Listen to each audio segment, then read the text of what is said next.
How to Win Friends and Influence People by Dale Carnegie, an animated visual book summary by Alexander Sandalis. Part 4. Be a Leader. How to Change People Without Giving Offence. Chapter 9, and the last chapter of How to Win Friends and Influence People.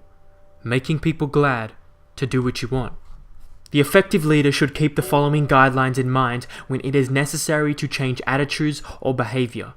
Now this is pretty much a summary of the most key, critical principles and chapters in this entire book.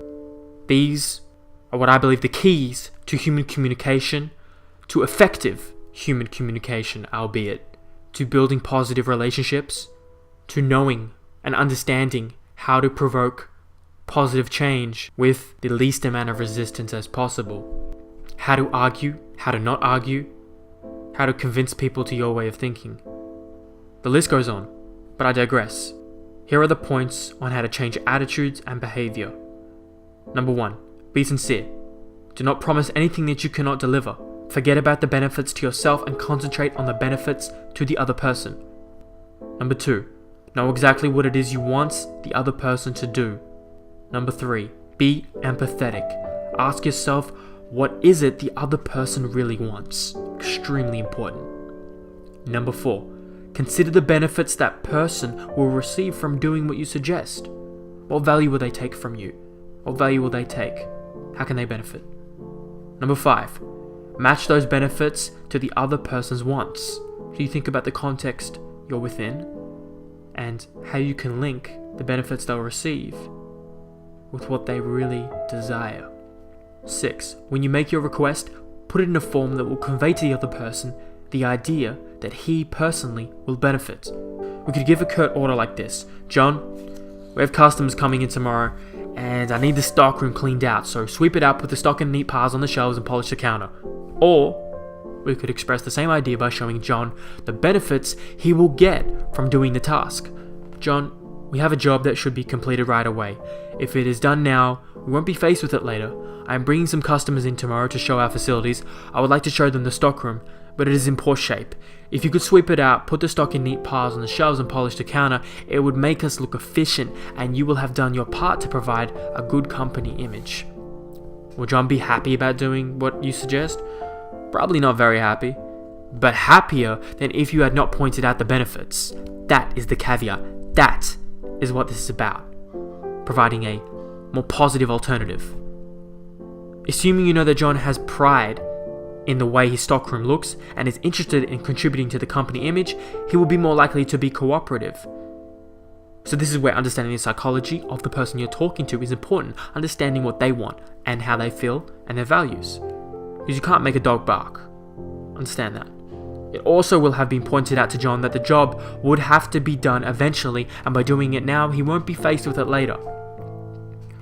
It is naive to believe you will always get a favorable reaction from other persons when you use these approaches, these principles in this book.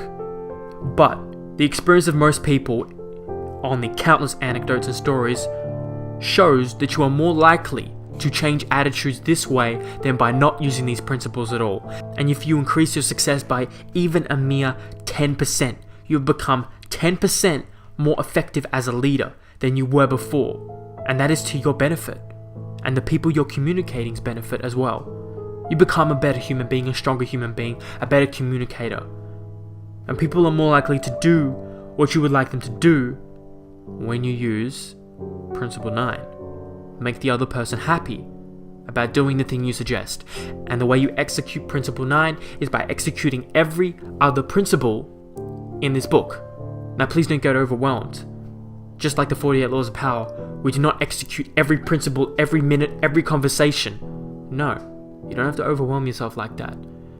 We execute the principles in the context of the situation we're in, the conversation we're having, the person we're talking to.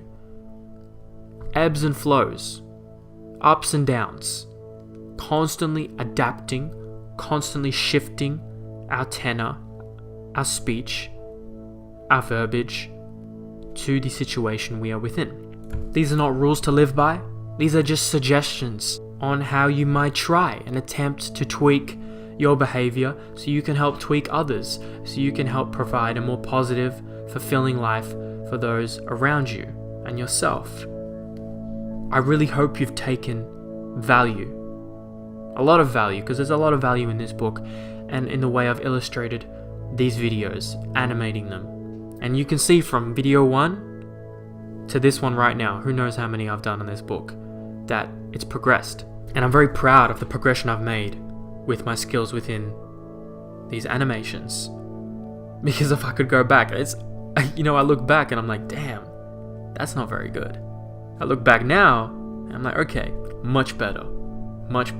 And I wish YouTube had a feature you could re-upload. Keep the same stats, keep the same comments, but you could simply re-upload the video and replace the footage. Unfortunately, that's not a feature. Maybe it will be one day. I digress. If you're having trouble communicating with somebody, you're having arguments, conflict, you're looking to figure out resolutions to your problems within social and communication and human behavior, you don't have to spend the hours watching all these videos. Look at the playlist. This is my suggestion. This is what I do with this book. Look at the playlist. See which one would pertain to your situation at the current time and have a look and see if it's helpful. That's what I would suggest, instead of spending the large amount of time, which I'm sure you could do, and which is great.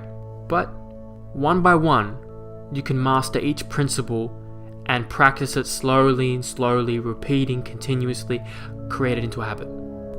I appreciate you so much if you've even seen just one video. If even this is just your first How to Win Friends and Influence People video you've seen of mine, or your 30th.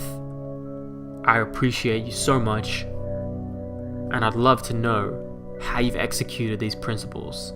Whether you want to message me on Facebook or write in the comment, hit me up on Snapchat, it doesn't matter. I'm open everywhere to communicate. If anybody has a format they would prefer to hear all these videos in, maybe if I created it all into audio, into one file, and then sent that out, would that be valuable to you? I don't know. If you guys are looking for a different way to absorb this information, please let me know. Otherwise, thank you so much for listening. How to Win Friends and Influence People is done. I'm very proud of what I've done, and I look forward to continuing this journey one way or another. I love you. This is one of the most practical, best books I've ever read. Top 10. Dale Carnegie's a master.